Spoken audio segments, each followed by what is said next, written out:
GAT humingi na rin ng paumanhin hinggil sa leaked video kasama ang BINI.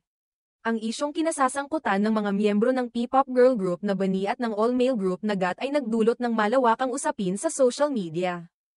Ang kontrobersyal na video ay nagpapakita ng mga miyembro ng BINI na sina Joanna, Stacy, at Colette kasama ang mga miyembro ng GAT na sina Ethan David at Sean Castro. Dahil dito, naglabas ng pahayag ang parehong grupo upang linawin ang insidente at humingi ng paumanhin sa publiko. Ang video na kumalat online ay nagpapakita ng mga miyembro ng BINI at GAT na tila may hindi angkop na pag-uugali. Maririnig sa video ang mga pahayag na nagdulot ng pangamba at pagkabahala sa mga manunood, partikular na ang mga akusasyon ng grooming na agad na ikinabahala ng publiko. Dahil dito, nagkaroon ng malawakang diskusyon sa social media tungkol sa insidente. Bilang tugon sa insidente, naglabas ng pahayag ang BINI na naglalaman ng kanilang saloobin at pagpapaliwanag. Ayon sa kanilang pahayag, ang video ay kuha mula sa isang pribadong sandali kasama ang kanilang mga kaibigan at wala silang intensyong makasakit o magdulot ng hindi pagkakaintindihan. Aminado sila sa kanilang pagkakamali at humihingi ng paumanhin sa kanilang mga taga-suporta, pamilya, at sa publiko. Nais nilang iparating na natututo sila mula sa insidente at patuloy na magsusumikap upang maging mas mabuting individual at grupo.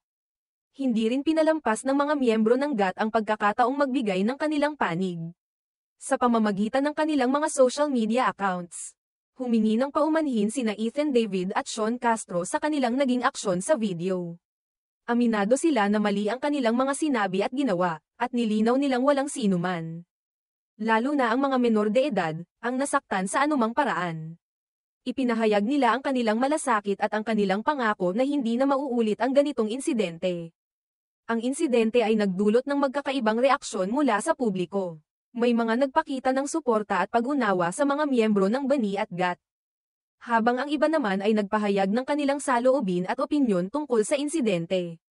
Ang mga taga-suporta ng parehong grupo ay nagbigay ng kanilang opinyon sa social media, na nagpapakita ng kanilang malasakit at pagkabahala sa nangyari.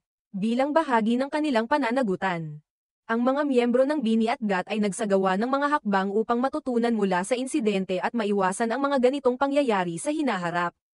Nagbigay sila ng mga pahayag ng paghingi ng tawad at pagpapaliwanag sa publiko, at ipinakita ang kanilang malasakit at responsibilidad bilang mga public figure. Ang mga hakbang na ito ay nagpapakita ng kanilang pagsusumikap na itama ang kanilang mga pagkakamali at patuloy na magsikap upang maging mabuting halimbawa sa kanilang mga taga-suporta at sa publiko.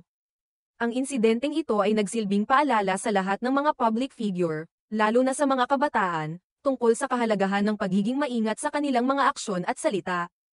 Ang pagiging responsable sa paggamit ng social media at ang pagpapakita ng respeto sa ibang tao ay mahalaga upang maiwasan ang mga hindi pagkakaintindihan at kontrobersya. Inaasahan na ang mga miyembro ng BINI at GAT ay magsisilbing halimbawa ng pagkatuto mula sa kanilang mga pagkakamali at patuloy na magiging inspirasyon sa kanilang mga taga-suporta.